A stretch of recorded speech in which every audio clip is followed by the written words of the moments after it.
Então, falando da deficiência visual e das estratégias metodológicas para trabalhar com as pessoas com deficiência visual, né?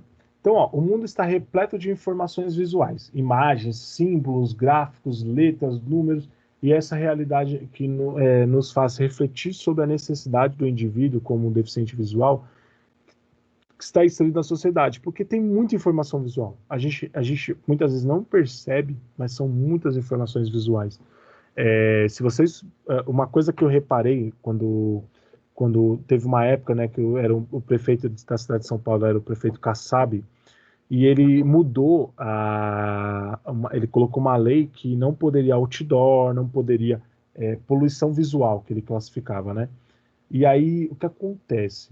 Quando as pessoas começaram a tirar, né, mudar os outdoor, mudar as fachadas das lojas, empresas, no começo a gente estranhou muito e não tinha mais placas grandes, isso aqui mudou muito. Só que eu percebi que a gente já estava acostumado com isso. A gente se acostumou, coisa de alguns meses, a gente se acostumou. E aí eu lembro que foi um ano, 2 anos depois, eu fui para a cidade de Guarulhos na casa de um amigo, e exatamente quando você passa da divisa da cidade, como em Guarulhos não tinha essa lei, era uma lei municipal da cidade de São Paulo, quando eu chegava na cidade de Guarulhos era muita informação visual, era uns outdoor enorme, e eu tenho essa percepção, por exemplo, quando eu saio de São Paulo e vou para São Bernardo do Campo, e você percebe que é muita informação visual. E eu reparava, eu falava assim, cara, eu tô em outra cidade. Eu acabei de passar a divisa da cidade. E eu tinha essa percepção. Só pelo fato de mudar as placas. Então, assim, a gente tem muita informação visual. Imagine essas informações visuais para uma pessoa cega. Como ela vai codificar, como ela vai interagir. Então, isso a gente tem que ter essa percepção. E a gente, muitas vezes, trabalha isso, né, com metodologia, uma estratégia metodológica de aprendizagem. Então, para garantir a inclusão dos mesmos, é possível adaptar, recriar e desenvolver estratégias para transmitir essas mesmas informações visuais de uma maneira que essa população, com acometimento visual, consiga reconhecê-las. Então, assim, tem muitas informações visuais. Como que a gente vai interagir com essas pessoas? Através de adaptações, né, para que elas tenham essa percepção dessa informação, no caso visual, agora transformada para ela de outra forma. Então pode ser auditiva, tátil, olfativa. Então depende da forma que vai ser adaptada. Então é importante ter em mente que pessoas com deficiência visual frequentemente apresentam dificuldades no desenvolvimento motor, devido à insegurança, ó, grave isso, devido à insegurança relacionada à dificuldade que apresentam em orientar-se e locomover-se de forma independente com segurança. As limitações provenientes da deficiência também pode ser razão para isolamento social. Então, assim, essas pessoas, devido a essa insegurança de interação, elas podem se isolar mais e se isolar em casa, se isolar de outras pessoas, e se isolar de outras vivências, de sair para a rua, vamos dizer assim, gerar maior ansiedade e dificuldade de relacionar-se com pessoas, interagir com o ambiente que estão inseridos.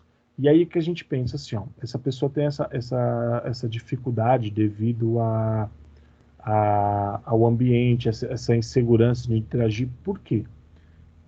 Eu vi isso de um próprio cego, né? O cego ele falou assim que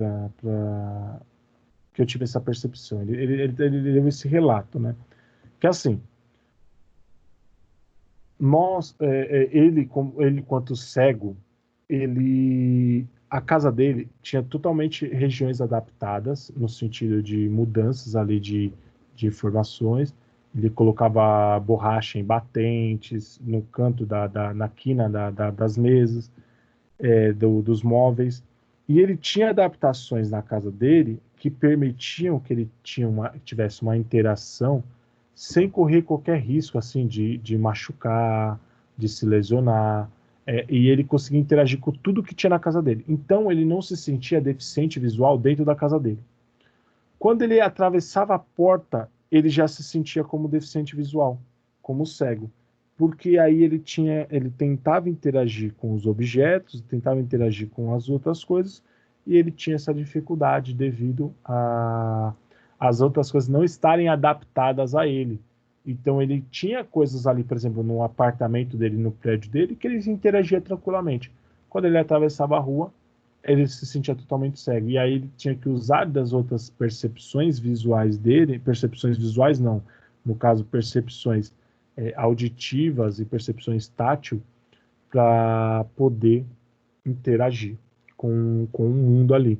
Então, tem no caso, ele conseguir interagir muito bem com o mundo, e já outros pode ser que tenham esses processos de ansiedade, isolamento social e dificuldade de interação com o ambiente e com outras pessoas. Então, objetivos das aulas de educação física. Então, a educação física pode ser uma importante ferramenta de auxílio para promover a inclusão e reabilitação do indivíduo com deficiência visual. Desenvolver, então, a consciência do seu próprio corpo, que é a consciência corporal, melhorar ritmo, por exemplo, que essa pessoa precisa, orientação espacial, então a gente fala de percepção espaço-temporal, então ela conseguir se localizar no espaço, ela conseguir se localizar no ambiente que ela está inserida, ela ter a percepção, às vezes, de amplitude, e aí também a gente fala de noção de lateralidade, locomoções e o deslocamento, né, no caso. Além de promover o convívio social, porque lembra que essa pessoa pode passar por um processo de isolamento social, né? Então ela tem uma percepção de convívio social de forma melhorada, eficaz, e são alguns dos benefícios consequentes do trabalho de um profissional de educação física, independente da sua área de atuação. Então, independente se vai ser na escola, se vai ser numa academia de musculação, num clube, ele pode gerar esses benefícios através da prática esportiva. Por isso que é importante a gente indicar e incentivar a prática esportiva para pessoas com deficiência visual. Então, as metodologias utilizadas em classe devem transmitir segurança, motivar a participação nas aulas, auxiliar no conhecimento pessoal dos limites de cada aluno e a enfrentar seus medos, desenvolver sua autonomia, ensinar a trabalhar com os outros colegas de turma, estimulando a cooperação e a integração social, e o pensamento coletivo proporcionando um ambiente alegre e seguro para esses alunos com deficiência visual. Então, se a gente pegar todos aqueles problemas que podem ser gerados através da cegueira, e a pessoa criar uma insegurança, ela criar uma ansiedade, e isso, ela acabar convivendo com isso, e acabar se isolando devido a esses fatores, com a prática esportiva é totalmente o inverso, né? Você cria maior autonomia à pessoa, cria maior segurança, você cria maior vontade de interagir com outras pessoas, interagir consigo mesma naquele ambiente que ela está inserida, que ela vive. Então você permite o quê? Uma diminuição desses fatores negativos, e o inverso, você permite um aumento de fatores positivos que vão influenciar de forma bem intensa e bem grande a aprendizagem dessa pessoa. E aí o processo de ensino de uma pessoa com deficiência, a gente pensa o seguinte, ó, pessoas com ou sem deficiência visual não apresentam padrão de desenvolvimento motor diferenciado. Então significa o quê? Ó? Gallagher, ele, no seu livro, né, junto com o Osmio, eles colocam que a pessoa com deficiência visual e a pessoa que não tem deficiência visual, as duas, elas têm um desenvolvimento motor igual.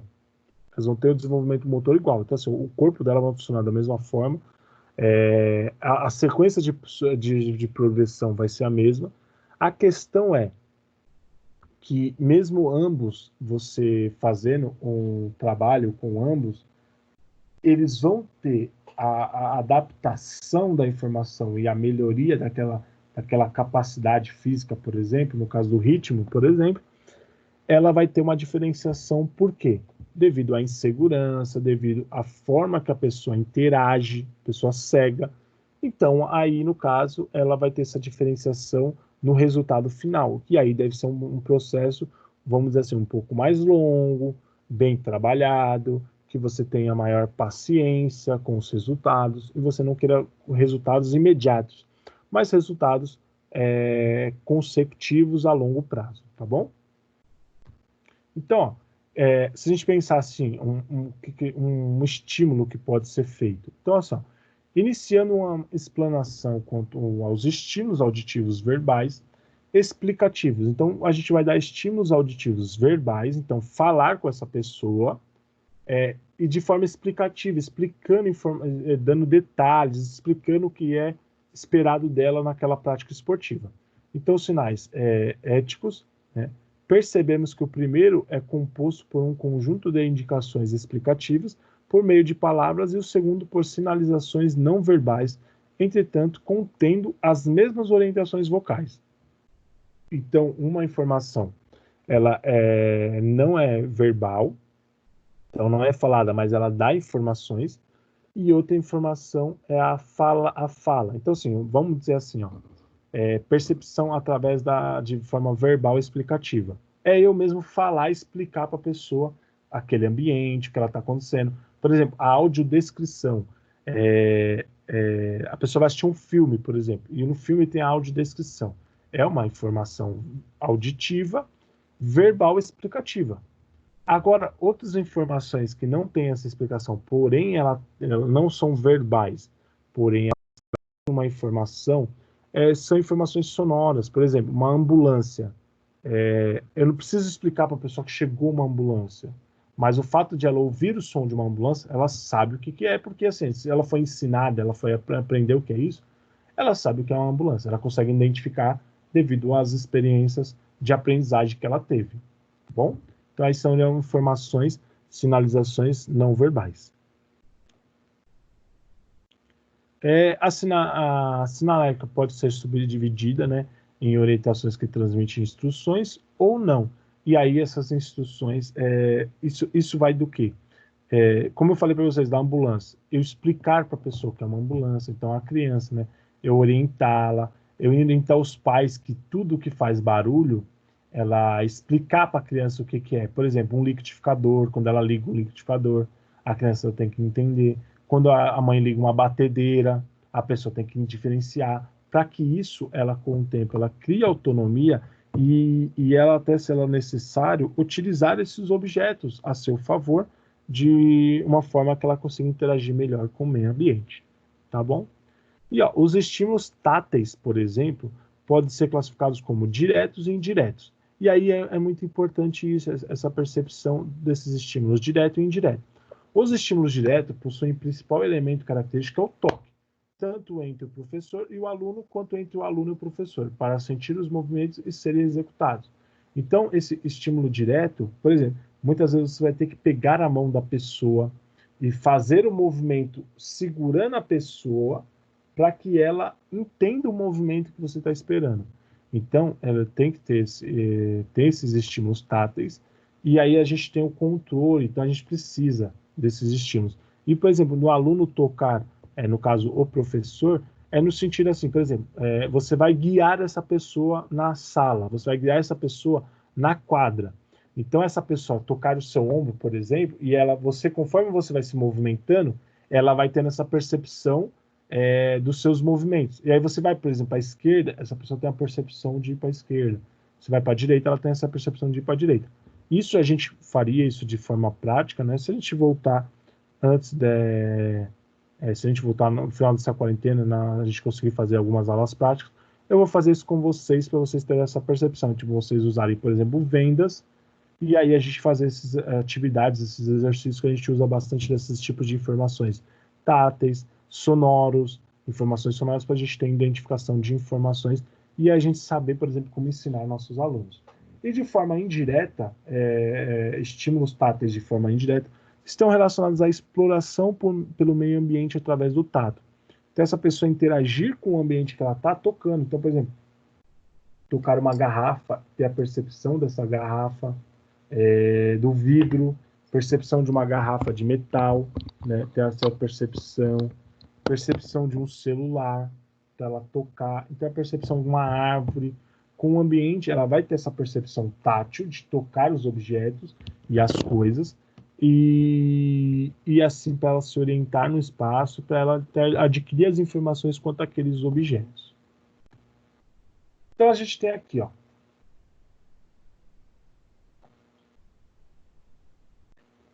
dois exemplos, né?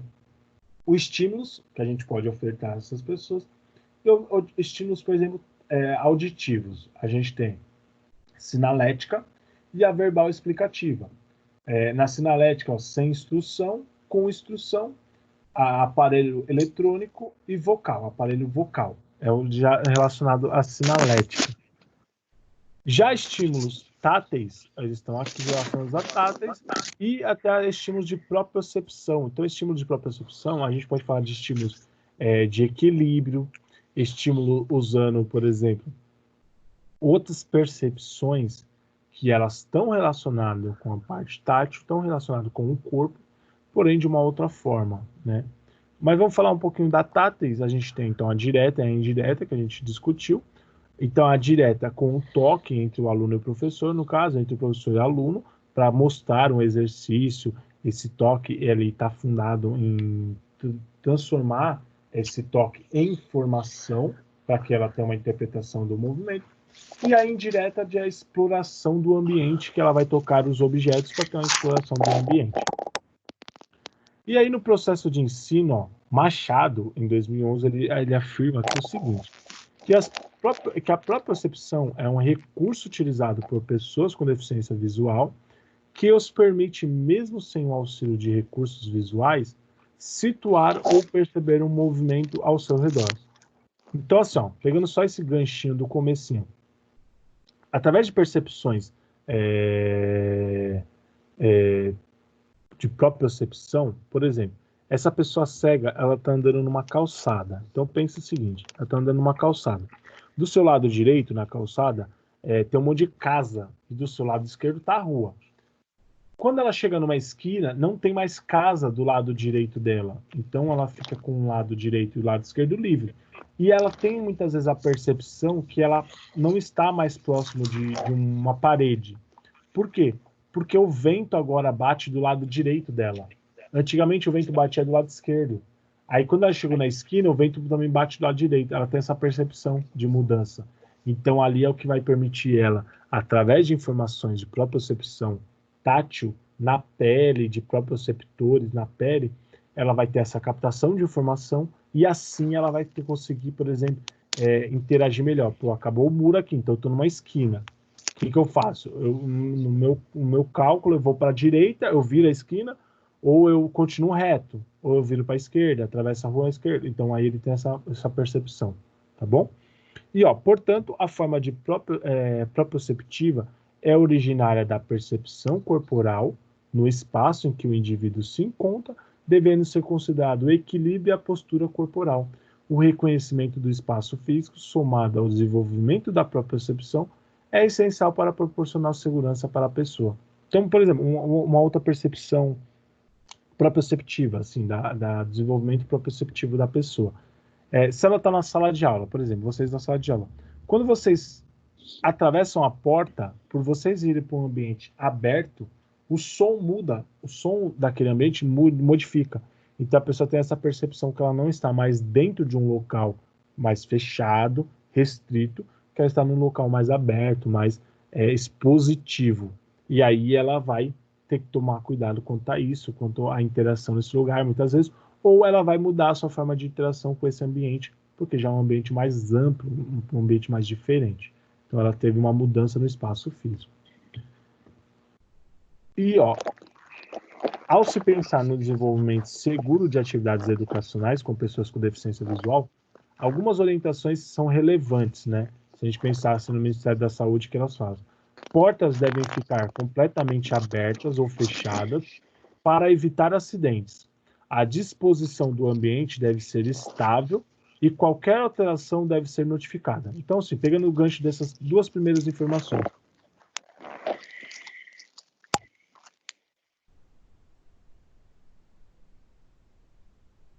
Então, pegando o gancho dessas duas primeiras informações, ó, a gente tem, então, o ambiente tem que estar aberto, portas abertas, ou totalmente fechadas, né? A gente tem que ter essa percepção, só que tudo isso sendo informado para a pessoa. E muitas vezes, por exemplo, por que você fecha a porta? Numa sala de aula, por exemplo, você fecha a porta. Porque aí ela não fica ouvindo vários sons, ela só ouve o som daquele lugar, e ela consegue interagir melhor, porque se a porta está aberta e tem outros sons ali, vai atrapalhar. Até mesmo as pessoas que têm a visão, que não são pessoas com deficiência visual, elas atrapalham. Um ambiente com vários sons, vários tipos de som, com muito som, atrapalha. E para um cego, isso vai atrapalhar em dobro, vamos dizer assim, vai atrapalhar muito mais, né? E pegando esse segundo gancho aqui, ó, a disposição do ambiente deve ser estável e qualquer alteração deve ser notificada. Então o ambiente está ali, daquele mesmo jeito, sem grandes mudanças. Qualquer mudança que tenha naquele ambiente, qualquer alteração que tenha naquele ambiente, você mudar uma cadeira, você mudar, por exemplo, no caso, eu dando aula, e eu dando aula para uma pessoa cega, se eu mudei alguma formação visual, eu tenho que falar, eu tenho que explicar. Se eu coloquei um novo objeto na sala, eu tenho que explicar, eu tenho que falar. Então, qualquer alteração eu tenho que falar, porque para essa pessoa mudou o esquema, a interação ali. Imagina se eu mudei uma cadeira, para ela, eu mudei muita coisa dentro da sala. Então, eu tenho que explicar onde coloquei essa cadeira, por que eu mudei a cadeira, para que ela tenha uma interação melhor com aquele ambiente. Tá bom? Então, é importante estabelecer contato frequente com a família dos alunos para conhecer melhor suas necessidades, seus hábitos e comportamentos. Então, isso é importante a gente ter essa interação com a família, porque a gente vai entender o que é melhor para ela, o que é melhor para a gente colocar como os objetivos das nossas aulas para criar melhor interação com essa pessoa com deficiência. Então, todos os que convivem no ambiente devem evitar a comunicação gestual e visual. Então, essa informação gestual, no caso de fazer movimentos, muitos movimentos, e só se comunicar através desses movimentos, então que são percebidos de forma visuais, então essa pessoa vai ter a complicação ali da sua interação, porque ela não tem essa captação desses comunicação gestual, e combater a situação de preconceito e discriminação. Então isso é muito importante, né? Evitar aquela coisa assim, ai, coitadinho, deixa ele passar porque ele sofre muito na vida. Não, isso a gente tem que abolir, porque isso não é benéfico para a pessoa com deficiência e nenhuma deficiência, né? Não só deficiência visual, mas nenhuma deficiência. A gente tem que tratar ela de forma igualitária, né? De forma igual. E a gente tem que tratar ela com respeito, né? Isso acaba mais desrespeitando do que respeitando a pessoa com deficiência visual.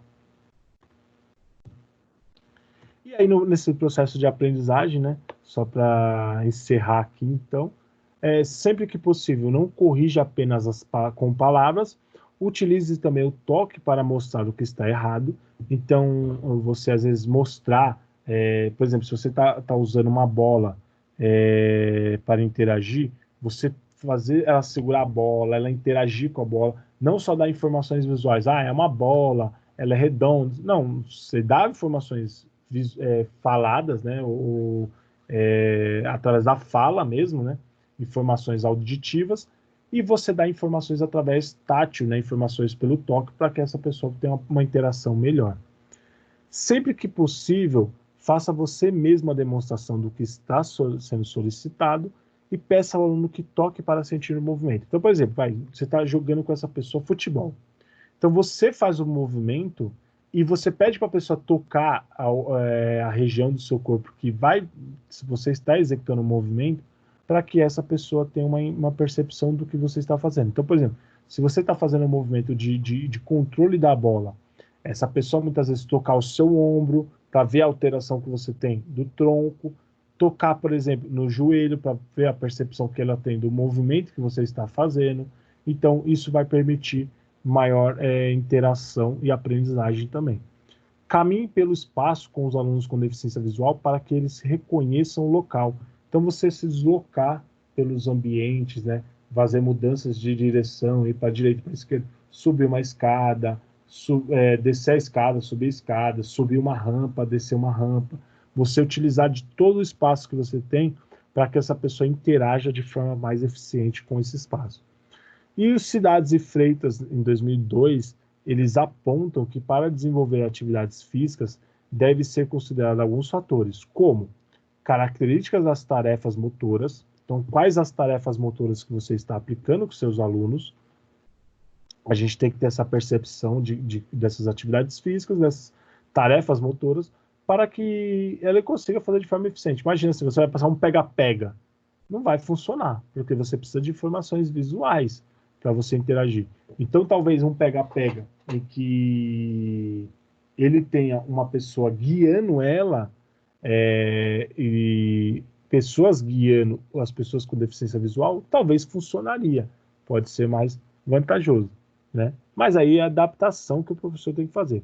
As características do aluno, né, que você está trabalhando, e você ter essas características assim, ser um aluno que ele é mais guardado, ele tem mais receio de interagir, ser aquele aluno que tem mais a vontade de interagir, ele não tem tanto medo, de segurança. Então, essa característica do aluno é muito importante para a gente saber o trabalho que a gente vai fazer, tá bom? A sua abordagem motora prévia, qual que é já a bagagem motora que esse aluno tem, então qual que é, o que, que ele já tem de aprendizagem, o que, que eu posso utilizar disso para trazer uma melhoria, né? O que, que eu posso trazer, o que falta para talvez acrescentar isso e se manter estável. Então, é importante a gente ter uma percepção da bagagem motora já desse aluno cego. O contexto da aprendizagem, né, que vai ser trabalhada, colocar isso em contexto para a gente entender o que a gente está trabalhando, o que a gente objetiva com esse trabalho, e o tipo de informação que vai ser dada, como que eu vou dar essa informação, como eu tenho que receber essa informação. Então, isso também tem que ser muito bem pautado, pois todos esses influenciam no desenvolvimento da aprendizagem. Então, todas essas questões vão influenciar na aprendizagem. Então, a gente tem que saber trabalhar isso de forma coerente e a gente tem que saber analisar isso de forma bem ponderada, tá? E aí, só para terminar, então, a gente falar do sistema de aprendizagem através do Braille. O Braille, né, ele foi criado pelo francês Louis Braille, em 1825 na França, e o sistema desenvolvido recebeu o nome do Brasil, o nome de Braille, né, devido ao seu sobrenome, e ele é muito utilizado pela pessoa com deficiência. Ele ficou conhecido universalmente como um código ou um meio de leitura escrita para pessoas cegas. Por exemplo, eu dei esse exemplo, eu acho que eu dei esse exemplo não nas nossas aulas, mas eu dei um exemplo do Braille para o pessoal de Libras, só para eles entenderem como o cego faz a captação de informação, principalmente de leitura e da escrita. E assim, o Braille, ele é um código de informações e são pontinhos. Imagina assim, ó, por exemplo, aqui na minha mão, imagina que tem uma linha vertical aqui e uma linha vertical aqui. Aqui eu tenho 3 pontinhos e aqui eu tenho 3 pontinhos. A forma que eu vou disponibilizar esses 3 pontinhos é o que vai dar a identificação de umas palavras. Então, por exemplo, se eu deixo só um pontinho aqui no canto superior direito, eu deixo só um pontinho que é isolado, esse pontinho aqui em cima. Só ele significa A, é a letra A. Então, cada pontinho, onde ele está organizado, a interação com outros pontinhos, aonde eles estão localizados, ele vai ter um código. A, B, C, D, 1, 2, 3, 4, 5, 6, 7, 8, 9 e 0. Ele vai ter essa identificação. A forma que eu vou interagir com isso, né, a forma que eu vou disponibilizar isso é o sistema Braille. Aí o que acontece? Então, o Braille ele é um código universal. Ele é um código universal, então tá aqui ó, a palavra universalmente. Universal significa que ele é utilizado no mundo todo. Ele é um código que foi tão bem aceito que ele é usado no mundo todo. Aí você fala assim, professor, então um cego que vai para o Japão, ele consegue conversar com as pessoas através da leitura, ele consegue ler as coisas que estão lá em Braille, escrita? Sim. Só que acontece, ele precisa saber a língua daquele país. Por quê? A língua daquele país. Imagina assim, ó, o inglês e o português são línguas que utilizam do código mais padrão, assim, que é eu não vou lembrar, alfabeto arábico, acho que é isso, que é o árabe, eu acho que é o alfabeto árabe, eu não lembro agora, que é esse código que a gente usa, de A, B, C, D, E, F, G, é o alfabeto, né? Ele utiliza do mesmo alfabeto. Porém, as palavras são escritas de forma diferente, porque cada um tem a sua língua, tem a sua especificidade. Então, em inglês, por exemplo, vai escrever gato, ele vai escrever a palavra gato, a gente vai escrever G-A-T-O, e gato em inglês seria cat. Então, é C-A-T. Então, vai ter essa diferenciação. Então, um cego no Brasil, que vai para os Estados Unidos, ele vai conseguir ler cat? Vai. Mas ele vai identificar o que significa cat? Se ele não souber inglês, não. Se ele souber inglês, sim. E aí ele precisa saber a língua daquele país. Tá bom? Então, ele consegue interagir? Sim. Ele consegue fazer a leitura? Sim. Mas ele vai conseguir interpretar as informações? Não. Se ele não souber a língua, não. Se ele souber a língua, sim. Tá bom? Então, o sistema Braille baseia-se na combinação de 63 pontos com a função de representar as letras do alfabeto, os números e os símbolos gráficos. A combinação dos pontos é obtida pela disposição de 6 pontos, que nem eu falei para vocês, e elas são organizadas espacialmente em 2 colunas verticais, com 3 pontos de um lado e 3 pontos de outro lado. Então, encerro por aqui. Deixa eu fechar aqui, deixa eu terminar a gravação.